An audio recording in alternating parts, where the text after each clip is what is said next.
अच्छा जी, मौजूदा सूरत हाल में हम सबका एक ही सवाल होता है कि बारिशों का जो है सिलसिला ना ख़त्म होने वाला सिलसिला है, ये ख़त्म कब होगा और कब ज़रा रिलीफ मिलेगा और कब ज़रा अच्छी कड़कती हुई धूप के 10-12 दिन एट स्ट्रेच मिलेंगे। और पता है कुछ आपके घर की चीज़ें होती है ना, जैसे गद्दे शद्दे, और इतनी गर्मी हो रही है, हर चीज़ में नमी नमी आ जाती है कराची में, तो अब धूप निकले तो उसको धूप लगाएं, मतलब बड़े काम जो है वो पेंडिंग रह गए हैं। तो लिहाजा इस वक्त हमें ज्वाइन किया DG मेट मेहर साहिबजाद साहब ने, उनसे बात कर लेते हैं। मेहर साहिबजाद मलिक के कई मुल्क के एक्चुअली मैं समझा उनके नाम का हिस्सा है।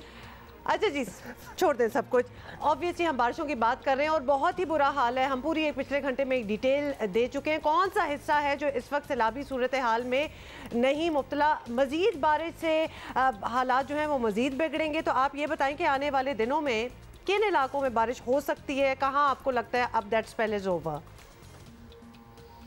बारिश जैसा कि आप पहले ही काफ़ी ज़्यादा बारिश रिकॉर्ड की गई है, बल्कि इवन के सिंध के कुछ इलाके जो हैं वहाँ तो हिस्ट्री की सबसे ज़्यादा बारिश पडीदन एक स्टेशन है, वहाँ पे 1550 मिलीमीटर ये मानसून के सीज़न में रिकॉर्ड की गई है।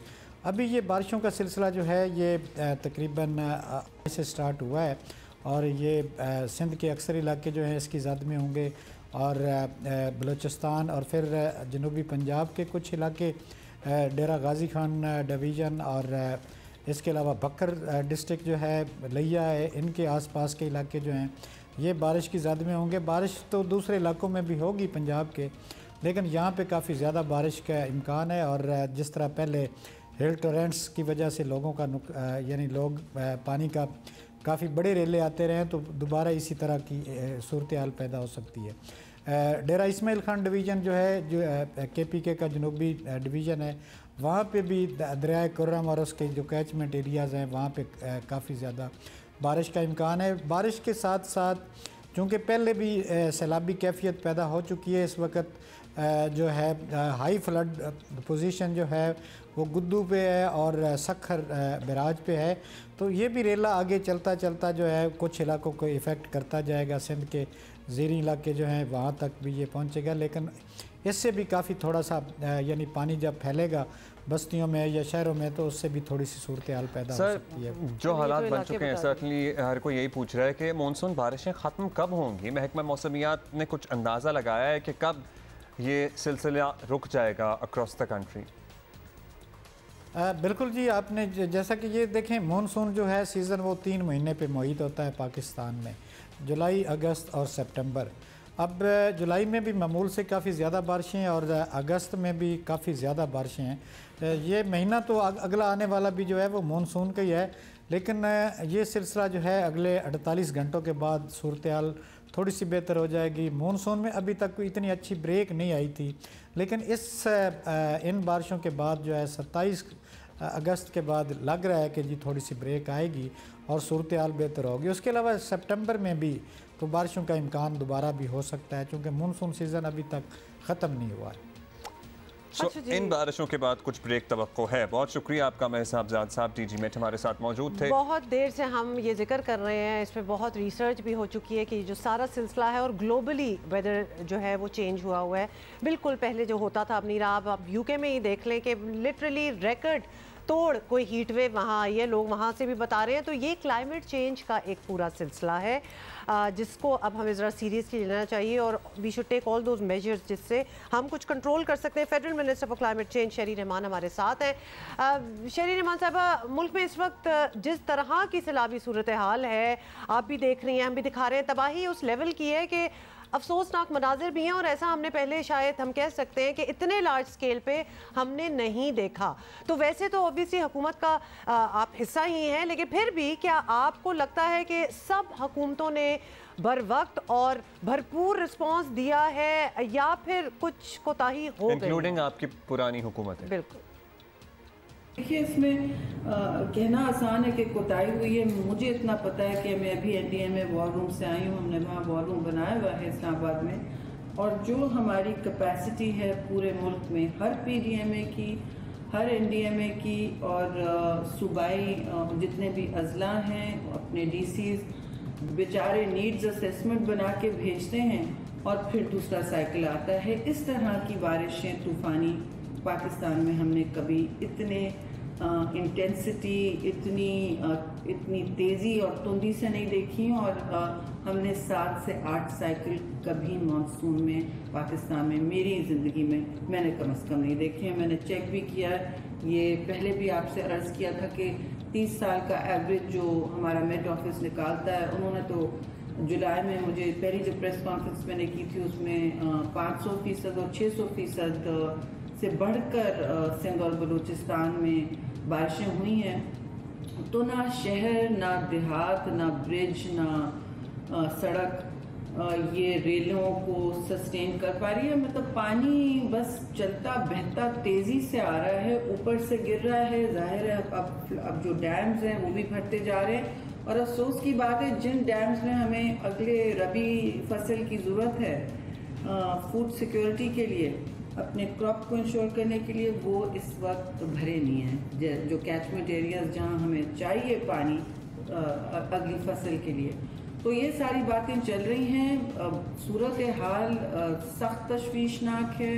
903 मुझे की रिपोर्ट मिली है, लोग लुक़मा अजल हुए हैं, उससे बहुत ज़्यादा लोग ज़ख्मी हुए हैं, बहुत से लोग बेघर हैं। अभी भी हम बैठे हैं दफ्तरों में अपनी फ्लैश अपील के हवाले से आगे क्या करना है, ये हमारे किसी भी सूबे या वफाक की बस की बात नहीं है। हमें इंटरनेशनल इमदाद, ह्यूमैनिटेरियन इमदाद की ज़रूरत है। अच्छा शहरी साहिबा, कई सालों से हम माहौलियाती तब्दीली और इसके असरात से मुताल्लिक सुनते आ रहे हैं, बात भी कर रहे हैं, लेकिन अंदाज़ा नहीं था प्रॉब्ली कि हम लोग इस सूरत हाल में घिर जाएंगे। सर्टनली क्लाइमेटिक चेंज इसकी एक बड़ी वजह है। आगा सिराज दुरानी की तरह हम अपने गुनाहों का जायज़ा या बारिशों को गुनाहों की सज़ा करार देने से आगे बढ़कर अगर एक हम एनालिसिस करें, एक तफसीली तहकीक की, आपको नहीं लगता कि ज़रूरत है कि क्या हुआ एग्जैक्टली इस साल, क्या ये प्रिडिक्ट किया गया था और आने वाले साल या आने वाले सालों में क्या होने जा रहा है? देखिए, मैं समझती हूँ कि अगले साल असरात या तो ऐसे ही होंगे या इससे ज़्यादा बढ़ के होंगे, क्योंकि दुनिया में अगर देखें तो सूरत हाल बहुत सख्त है। शायद हम सबसे ज़्यादा सख्तियाँ और तबाहकारियों का सामना कर रहे हैं। और जहाँ तक आपका सवाल है कि ये बात पता नहीं थी, भाई कम अज़ कम मैंने तो सेनेट कॉकस में 3 साल से कह रही हूँ कि हम सबसे गर्म शहर हमारे 3 साल से पाकिस्तान उनका घर है, यानी तुर्बत हो, जैकबाबाद हो, दादू हो, ये 3 the hottest cities of the planet, ये बहुत बड़ा फिगर है। और हमारी असल मसला या तो पानी की किल्लत होती है, जो आप देखेंगे क्रॉप्स के वक्त हो जाती है, या पानी इतनी तादाद में आता है, इतनी जल्दी आता है और इतने कॉन्सनट्रेटेड इलाकों में आता है कि अब वो सह नहीं पाते, ना वहाँ कोई इंसानी या जानदार वहाँ हयात रह सकती है। तो हमें देखना पड़ेगा आगे जाके कि भी इसको ज़रा संजीदगी से ले। ये खुद से मसला नहीं हल, मत यानी कि कुदरत अपने आप का कोई वापस नहीं चले जाएगी नॉर्मल पे। अब नॉर्मल जो है उसके लिए हमें ये नॉर्मल जो है जो आप देख रहे हैं, इसको मतलब इससे ज़रा कम रखने के लिए हमें बहुत जद्दोजहद करनी होगी, बहुत काम करना होगा, बहुत मनसूबाबंदी करनी होगी। एडेप्टेशन प्लान हम बना रहे हैं, पता नहीं पाकिस्तान में पहले क्यों नहीं बना था। ये एड्रेस करता है और सूबों को बताएगा कि आपने क्या क्या करना है, किसी ने कहाँ बंद बनाना है, लोगों को रिवर बेड्स पे अगर रह रहे हैं तो वो हटाना है, रेलवे क्रॉसिंग्स पर अगर बस्तियाँ बनी वो हटनी है। ये सारी इंफ्रास्ट्रक्चर रेजिलियंस बनानी है हमें, और इसके लिए वसाइल की ज़ाहिर है कमी होगी, लेकिन मनसूबाबंदी हम ज़रूर कर रहे हैं। नवंबर तक हम इंशाल्लाह दिसंबर तक एक प्लान भी दे देंगे। होपफुली जो इरादे हैं उस पर अमल भी हो। बिल्कुल, इट्स अ गुड थिंग आप बता रही हैं और ख़ुद ही कह रही हैं कि इंफ्रास्ट्रक्चर की भी तब्दीली होगी, क्योंकि अब हमें अंदाज़ा भी हो चुका है कि फ्यूचर में ये ज़्यादा इंटेंस हो सकता है। क्या मदद हम ले सकते हैं in terms of planning, in terms of funds, in terms of assistance? हम वेस्ट से, बाहर की दुनिया से हम क्या सीख सकते हैं? जी बिल्कुल, आर्मी बरादरी को हमने इन्वॉल्व किया हुआ है और हमारा खारजा दफ्तर जो है वो नीड्स असेसमेंट का इंतज़ार कर रहा है। जैसे ही उनके पास फुल नीड्स असेसमेंट हो गया, जैसे मैंने कहा एक ज़रूरियात का तखमीना लगाते हैं तो 3 घंटे बाद कुछ और हो जाता है, ग्रेला आ जाता है, तो वो तखमीना बदल जाता है, उसमें इजाफा हो जाता है। तो ये सूरत हाल इस वक्त ऑन ग्राउंड इतनी फ्लूइड और इतनी डायनामिक है कि मिनिस्ट्री ऑफ फॉरेन अफेयर्स इंतज़ार कर रही है। वो फ्लड UN फ्लैश अपील करने में के लिए तैयार हो रहे हैं। उनको नीड्स असेसमेंट की ज़रूरत है जो NDMA कर रहा है जी। इंशाल्लाह वो हम कर पाएंगे और UN सिस्टम फिर पूरा ग्लोबल लेवल पर हमारी इमदाद के लिए मुतहर्रिक होगा। शुक्रिया आपका शहरी रहमान साहब हमारे साथ मौजूद थी।